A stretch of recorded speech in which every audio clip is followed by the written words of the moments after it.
Welcome friends. Now as you can see I have already opened up Genymotion's website and today's tutorial is on this software only. Genymotion is an application that is a complementary application which you can use for Android virtual device in place of actually Android virtual device.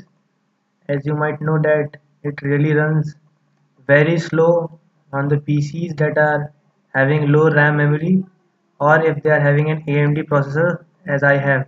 As you can see I already have 8 GBs of memory, but then too the Android virtual device runs very slow. So this is the complementary software that will make it run really very fast. So all you guys need to do is click on this sign in button after opening the website and this page will appear. So if you haven't created any account, you can click on create an account and fill in the details. You will get the confirmation on your email ID and then again you need to come back on this page and sign in. So after entering the details, you will click on sign in and the page will appear for downloading. This is the download option. Just click on it and there will be two options available. So if you guys already have installed VirtualBox application, you need to download the second option. Download for Windows 46 MB. And if you have guys haven't installed this VirtualBox, you need to download from the first option, which will automatically install VirtualBox along with the Genymotion. So as I already have installed both the applications, VirtualBox as well as Genymotion, so I don't need to install it. But as you can see, these are the direct links. As soon as you click on download, the downloads will appear directly. It's taking some time because the ping request is really very slow, but they are the direct links and you can try it on your own. So after downloading, just install it as a regular application, and when you will open it, there will be a login screen here also. Once you open the software, there will be an add button over here, and as you can see I have already added a virtual device.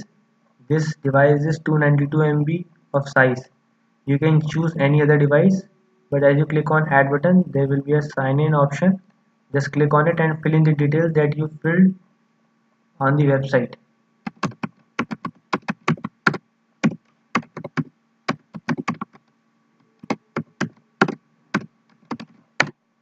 So I have filled in the details and as you can see I have successfully logged in, and there will be several other virtual devices that will appear on the screen along with different Android versions and resolution, different API numbers.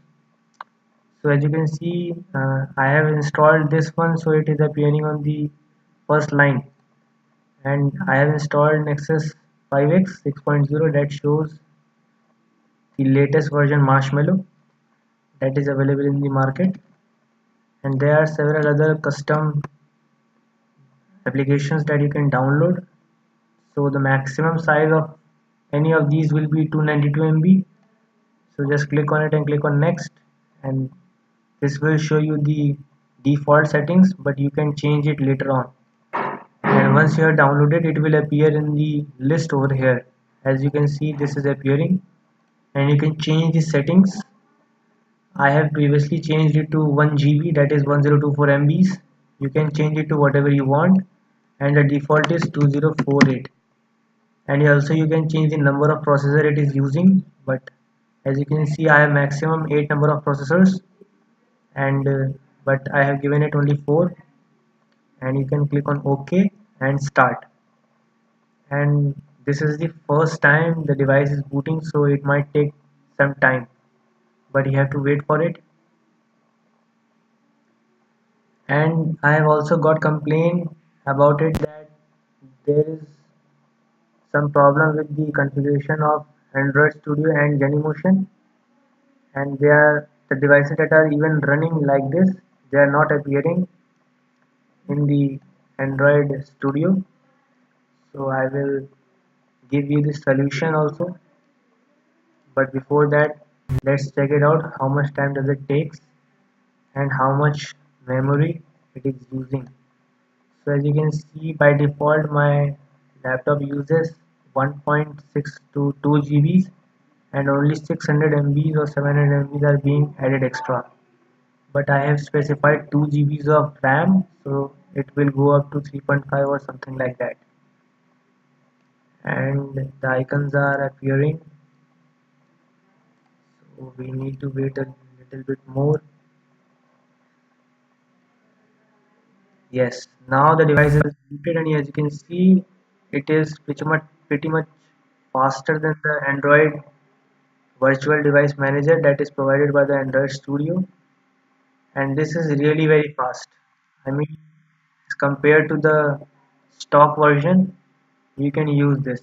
Now, as soon as I launch the Android Studio, we can check it out whether it is working or not. Otherwise, I will be providing you with some of the configurations that you can make, and then this will really run successfully without any errors. So the studio is launching. You need to wait for a second.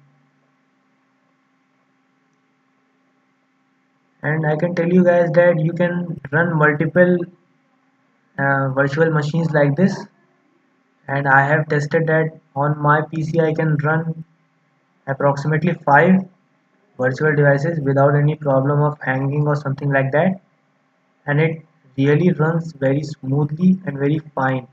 It all depends upon the RAM, how much RAM do you have. So if you have 4 GB or less RAM, I will like to recommend only one virtual device, because Android Studio itself takes 2 GB or more.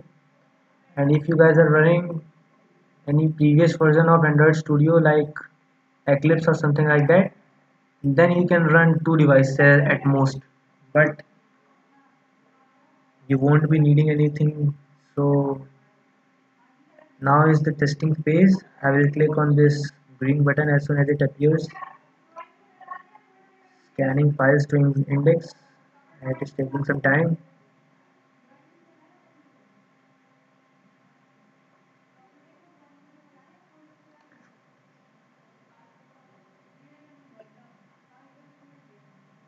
And it's taking some time, so we can wait.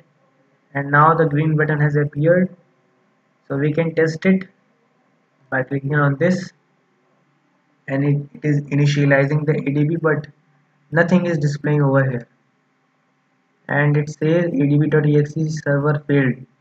So this is the error you might get. So what you need to do is close the virtual device and open the Genymotion application once again. And here is the configuration. You need to click on settings, then ADB, and in the Android SDK option you need to use the custom Android SDK tools. Just click on browse and go to the place where you have installed the SDK. I have installed it in another partition, so I will go over there and select the ADB tools, platform tools. Sorry, it's not over here. I need to check it out first where it is. My god, Stras. No, just let me check it. ZK.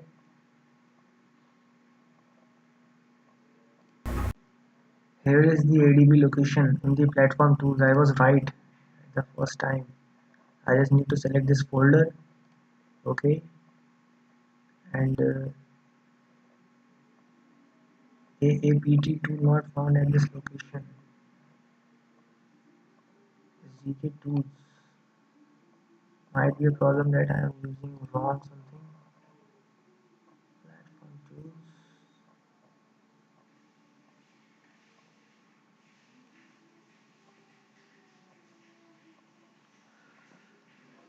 I don't know why it is saying tool not found at this location, but it really goes like this only. And we select, okay, we need to just select the location where SDK has been installed.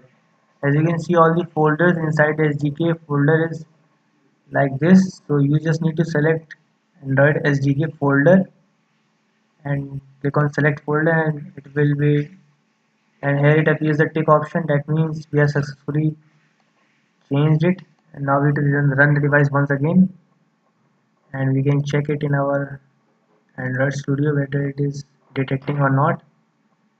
It happens generally because of different ADB versions.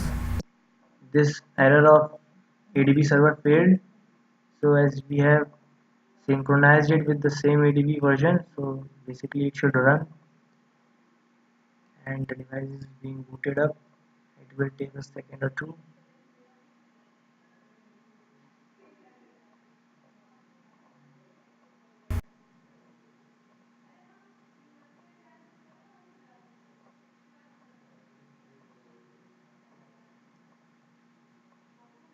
Mm, really guys, it's a lot of, yeah, now the device has successfully booted up, so we can click on it by checking this, and yes, the device has appeared over here, and all you need to do is click on OK, and the application will successfully compile and run on the virtual device. So as you can see, the maximum amount of RAM that I am using is 3.32 GBs. It's all because I have already installed many network applications and their services are running in the background. In the processes, you can see that I have lots of services, and some of the services are already hidden. You can check it out by clicking on show process from all users, and there are many services. So that's the problem why I am having so much of RAM being used. But as I have already told you, you can change the configuration of the Genymotion application and reduce the amount of RAM by clicking on settings and change the RAM over here. Do it 1 GB or something like that, and then too it will run, but with a latency of 1 or 2 seconds. So I think it's not a very big problem, but then too it will be faster as compared to the stock version. So thank you very much guys. Hope you have tried it.